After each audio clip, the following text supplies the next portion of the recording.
I'm back this week with another video in my ramen series.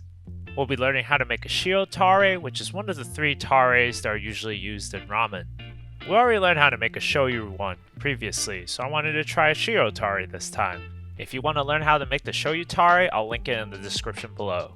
Now for the Shio Tare itself, it turned out fantastic and I can't wait to experiment more with it. Before we start, apparently most of my viewers are not subscribed, so if you've been enjoying my cooking content, leave a like and subscribe to my channel. Only takes a quick second. Now without further ado, we're going to start by weighing out 20 grams of kombu overnight, as this will help extract all the glutamic acid. The tare is the seasoning for the ramen, so we want to have as much umami as we can, and kombu is a great way to add it. Now, one difference between the shoyu and Shio Tare is we will also add in 20 grams of dried scallops, which is a new addition. There will also be 10 grams of shitake mushrooms as well. Another clear distinctive difference in the Shio Tare is that for this particular recipe, we will not be using any soy sauce. Soy sauce is an easy way to add extra umami to the tare, so with the lack of soy sauce, we will need to find a new way to add in more umami, which is why we add in those dried scallops. I will proceed to cover this and let it soak overnight. Next day, transfer the soaked items into a pot and we will proceed to bring it to a light simmer.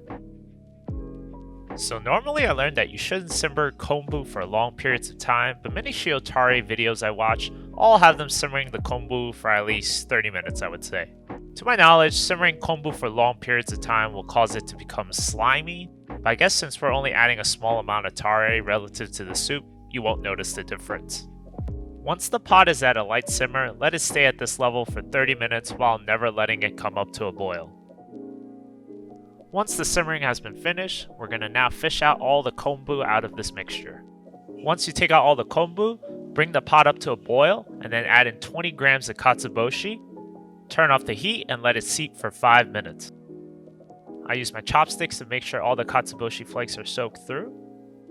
We only seep the katsuboshi for a small amount of time as it will impart a sour, overpowering flavor if done for too long. We also use katsuboshi in a 1-to-1 ratio with the kombu, as this will exponentially increase the perceived umami. The next step is to strain everything out of a pot and make sure to squeeze out any of the liquid from the leftover katsuboshi. You're going to be left with a golden yellow colored dashi that smells like the sea. Now to finish up the tare, we will add in 150 milliliters of both sake and mirin into a pot. We're going to bring this up to a boil to cook out the alcohol before we add in back our strained dashi stock from before. I am slowly taking my time as there are some katsuboshi flake particles that weren't caught by my strainer before, so I don't want them in my tare in the end. Bring this up to a simmer and we will finally add in our salt. I use 30 grams of kosher salt and 30 grams of Himalayan pink salt. I don't know if different salt varieties will add that much of a difference, but from using this tare, I thought it was very good. We will use the spoon to mix the salt to make sure everything is dissolved. As we wait for it to dissolve, let me explain the key differences between a shio and a shoyu tare. So shio means salt in Japanese, which is why this tare gets all of its salty components from salt, compared to shoyu tare, which means soy sauce. The shoyu tare gets all of its salty components from soy sauce. Some Shio Tares call for light soy sauce, which is a lighter color soy sauce with more sodium. I didn't have any on hand, which is why I decided upon this recipe.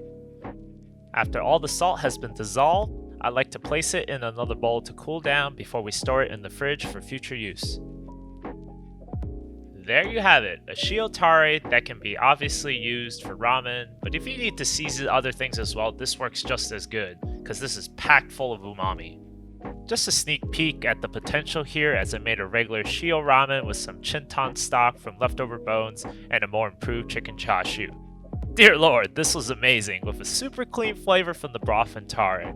One of these days I'll try to show you guys how to make the final component, which is the soup, but for now, using the Shio Tare and store-bought chicken stock will land you an amazing ramen.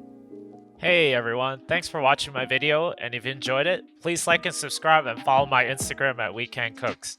Thanks for the support, everyone.